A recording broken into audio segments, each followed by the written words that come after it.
মাতিছে চাহ খাবলৈ এইফালে মাহীয়ে চাহ দি থৈ পথাৰ এতিয়া কামনা কৰিছোঁ সকলো ভালে আছে আৰু মোৰ অন্য এটা ভিডিঅ'লৈ সকলোকে স্বাগতম জনাইছোঁ। এতিয়া ৰাতিপুৱা 8টা বাজি গৈছে আৰু সকলো কাম চাম কৰি আজৰি হ'লোঁ, চাহ তাহো খালোঁ। আজি ৰিয়ান মাইনাৰ স্কুললৈ যাম, তাৰ ইউনিট টেষ্টৰ ৰিজাল্ট দিব। এইটো ফাৰ্ষ্ট ইউনিট টেষ্ট আৰু তাৰ ছামাৰ ভেকেশ্যন এতিয়া চলি আছে আৰু ৰিয়াৰ হোৱা নাই, তাৰ এক্সাম হৈ গ'ল তাই।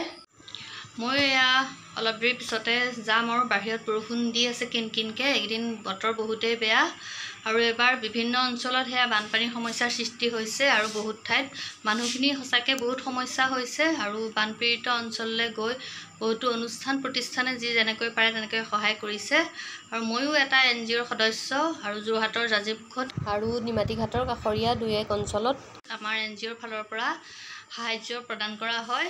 যিসকল বানপীড়িত অঞ্চলৰ মানুহ এটা স্কুলত আছে আৰু সেইখিনিক বিভিন্ন শুকান খোৱা বস্তু সামগ্ৰী, ধূপ, চপ, চাৰ্ফ, তেনেকৈ কেণ্ডেল সেইখিনি দি পেলাই সহায় কৰা হৈছে আৰু এয়া এতিয়া বৰষুণ দি আছে, বৰষুণটো এৰিলে যাম আৰু অলপ দেৰি পিছতে।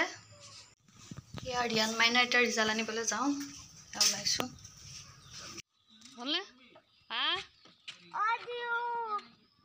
কি জিও মাইনা ৰিজাল্ট লৈ বাহিৰে বাহিৰে পোষ্ট অফিচলৈ আহিলোঁ। ইয়াত ডাকঘৰত কাম এটা আছিলে, কাম চাম কৰি আহিলোঁ।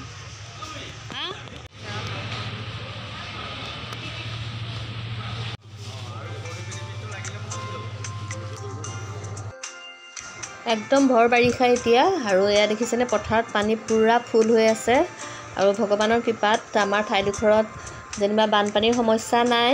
সেইফালৰ পৰা আমি বহুতেই সুখী বুলিয়েই ক'ব পাৰি।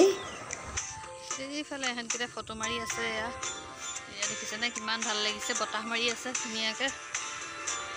আহি আছোঁ এতিয়া, কালি আহি ভিডিঅ' কৰা নহ'লে আৰু এতিয়া আহি আছোঁ মাহী ঘৰলৈ, ওচৰতে থকা আৰু মাহী ঘৰটো এয়া পথাৰৰ মাজৰ একেবাৰে মুকলি ঠাইত। আহা মাতিছে চাহ খাবলৈ, মাহীয়ে চাহ দি থৈছে, চাহ খাই লওঁ আৰু চৰ্দি লাগি মাত একেবাৰে বহি আছে। আহা মাতিলোঁ। মাহী ল'ৰা মুন্নাৰ লগত এহেঁত দুইটা সেইয়া গছৰ তলত ফটো তুলি আছে।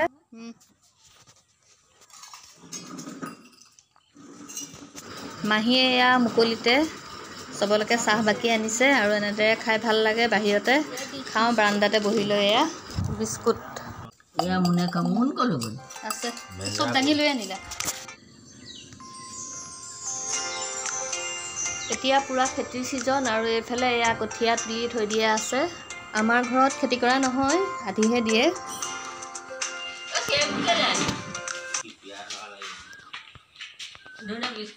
কাপোৰ পচন্দ হ'ল নাই মাহী? মুন্নাই আনিলে। ঘৰ আহি পালোহি আৰু এয়া থাকি যোৱা ৰং আছিলে আৰু দেউতাই তাকে এইবোৰ চৌকাঠত মিলাই আছে ৰং। কালাৰ কৰিছা নি? হৈ গ'লনে এইফালে? অঁ, এতিয়া গধূলি হ'ল আৰু বাহিৰত বৰষুণ দিয়ে আছে কিনকিনকৈ আৰু বৰষুণৰ লগত মিলাকৈ এইফালে এয়া নিমখ দি চিৰা ভাজি লৈছোঁ, লগত অকণমান পিঁয়াজ দি লৈছোঁ আৰু এয়া গাখীৰ চাহ একাপৰ সৈতে এতিয়া খাই লওঁ। আৰু ভিডিঅ'টো আজিলৈ ইমানেই আৰু যিসকলে মোৰ ভিডিঅ' নতুনকৈ চাই আছে তেন্তে প্লিজ চেনেলটো ছাবস্ক্ৰাইব কৰিবলৈ নাপাহৰিব আৰু আগৰ পৰাই চাই থকাসকলে প্লিজ লাইক, কমেণ্ট, শ্বেয়াৰ কৰিব আৰু আজিলৈ বাই বাই।